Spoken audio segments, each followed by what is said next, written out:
સ્વરૂપ અને નિરાકાર સ્વરૂપ, એમાં સાકાર સ્વરૂપની જે લોકો એટલે કે મૂર્તિ પૂજા કરે છે, તો એ મૂર્તિ પૂજાથી આપણને કેટલો ભાવ ઉત્પન્ન થઈ શકે? એમ એવું છે ને કે માણસ લપસી ના પડે.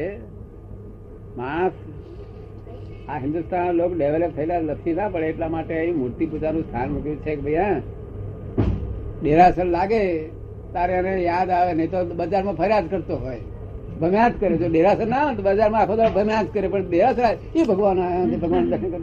એટલે આ દેરાસર તેટલી મૂકેલા છે કઈક યાદ આવે અને મેં પેસીને એ ભગવાન નમસ્કાર કરે એટલો વખત મેં ચોખ્ખું રહે. સમજ પડે ને? એટલે સારું આ મોહ મહામોહમાં લોકો વર્તે છે, બજારમાં ભમ્યા જ કરે, પણ જો દેરાસર આવે તો બોર વળી લાય દર્શન કરતા જઈએ. એટલે આ મૂર્તિને લઈને થોડું ઘણું લપસી નથી પડતું ને મૂર્તિને લીધે રાગે રહ્યું છે. બાકી મૂર્તિ એ આપણું ધ્યેય નથી. સમજ પડે ને? મૂર્તિ તો અમૂર્ત આપણો ધ્યેય છે. અને સાકાર ભગવાન એ ના કહેવાય. સાકાર ભગવાન તો જ્ઞાની કહેવાય. શું કહ્યું? જ્ઞાની જે જીવતા પોતે છે અને તે આપણું કલ્યાણ કરે. આ મૂર્તિ તો કલ્યાણ આપણે કરે નહીં, અત્યારથી કલ્યાણ ના કરે. આ સાકાર મૂર્તિ ત્યારથી કરે. એટલે ગોરખનાથે કેવું છે ને કે જો મૂર્તિની અંદર જો ઈશ્વર હોય તો પછી આપણને સાક્ષાત દર્શન કેમ આપતા નથી, કેમ બોલતા નથી? એટલે મૂર્તિ પૂજા કરતા તો આ જે નિરાકાર સ્વરૂપે જે પૂજા થાય છે, જ્ઞાનની પૂજા થાય છે, એ શ્રેષ્ઠ કહેવાય ને? એમ કે છે કે ગોરખનાથે એમ કહ્યું કે આ મૂર્તિ છે તો બોલતી નથી, દર્શન આપતી નથી, એટલે એના દર્શન શું કરવાના? એટલે એનો અર્થ એમ કે આપણે આ મૂર્તિની પૂજા કરીએ એના કરતા નિરાકારના એટલે આ જ્ઞાનની પૂજા કરીએ એ શ્રેષ્ઠ છે ને? ના, એટલે એવું છે ને જેની અનુકૂળતા. મૂર્તિ કાઢી નખાય એવી નથી. દરેક ઘણા લોકોને જરૂર છે બધી વસ્તુ. સમજ પડે ને? કોઈ આગળ ગયેલો હોય તેને ના જરૂર હોય તો ભલે, પણ ઘણા લોકોને મૂર્તિની જરૂર છે હિન્દુસ્તાનમાં. મોટા મોટું સાયન્સ વિજ્ઞાન છે આપણું આ મૂર્તિ.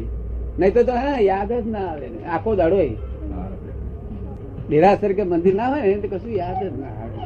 એટલે આપડા લોકો ઠેર ઠેર ડેરાસર બધા કેટલો બધી મૂર્છા છે. મૂર્છા કેટલી ભરી ભરી, ઘર બાર બધું ભૂલી જાય ને એટલી મૂર્છા ભરી ભરી છે ને. આવા મોહના સામ્રાજ્યમાં શું થાય છે? આ મૂર્તિઓને લઈને કઈ કહે રે એ પરોક્ષ ભક્તિ કહેવાય. શું કહેવાય છે? પરોક્ષ ભક્તિ નું ફળ સંસાર ફળ અને પ્રત્યક્ષ ભક્તિ નું ફળ મોક્ષ. એક જ્ઞાની પુરુષ પ્રત્યક્ષ ભક્તિ કહેવાય. શું કહેવાય? જ્ઞાની પુરુષ પ્રત્યક્ષ ભક્તિ કહેવાય. સકલ પરમાત્મા કહેવાય. શું કહેવાય? ને સાકાર પરમાત્મા કહેવાય. ત્યાં આપણું પ્રત્યક્ષ મોક્ષ મળી જાય. શું? કારણ પોતે મુક્ત જ હોય, નિરંતર મુક્ત હોય, એક ક્ષણ પણ બંધેલા ન હોય. બંધ હોય જ ને, બંધ નિરંતર પરમાનંદ.